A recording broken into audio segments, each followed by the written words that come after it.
E aí, pessoal, tudo bem com vocês? Se liga que as inscrições para a próxima edição do programa Professor da Manhã encerram no dia 25.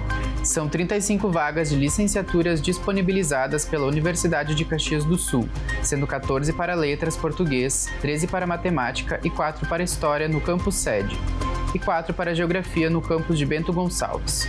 O Professor da Manhã é um programa do Governo do Estado do Rio Grande do Sul, que disponibiliza vagas em cursos de licenciatura ofertadas por instituições comunitárias de educação superior, e concede bolsa aos alunos selecionados no valor de R$ 800 mensais, além de isenção de matrículas e mensalidades.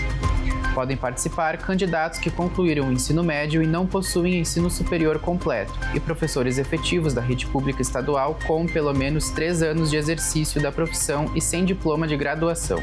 E o programa Atletas do Amanhã, que irá retornar com as atividades, também recebe inscrições. O programa da Secretaria do Esporte e Lazer oferta atividades físicas supervisionadas 5 dias por semana, para crianças e adolescentes de 6 a 17 anos. As aulas, que ocorrem nas modalidades de badminton, basquete, futsal, handebol, judô e vôlei, são planejadas por profissionais de educação física de acordo com as características e necessidades de cada grupo. As inscrições são gratuitas e podem ser realizadas diretamente com a secretaria pelo telefone, pelo WhatsApp ou pelo e-mail que estão disponíveis na tela.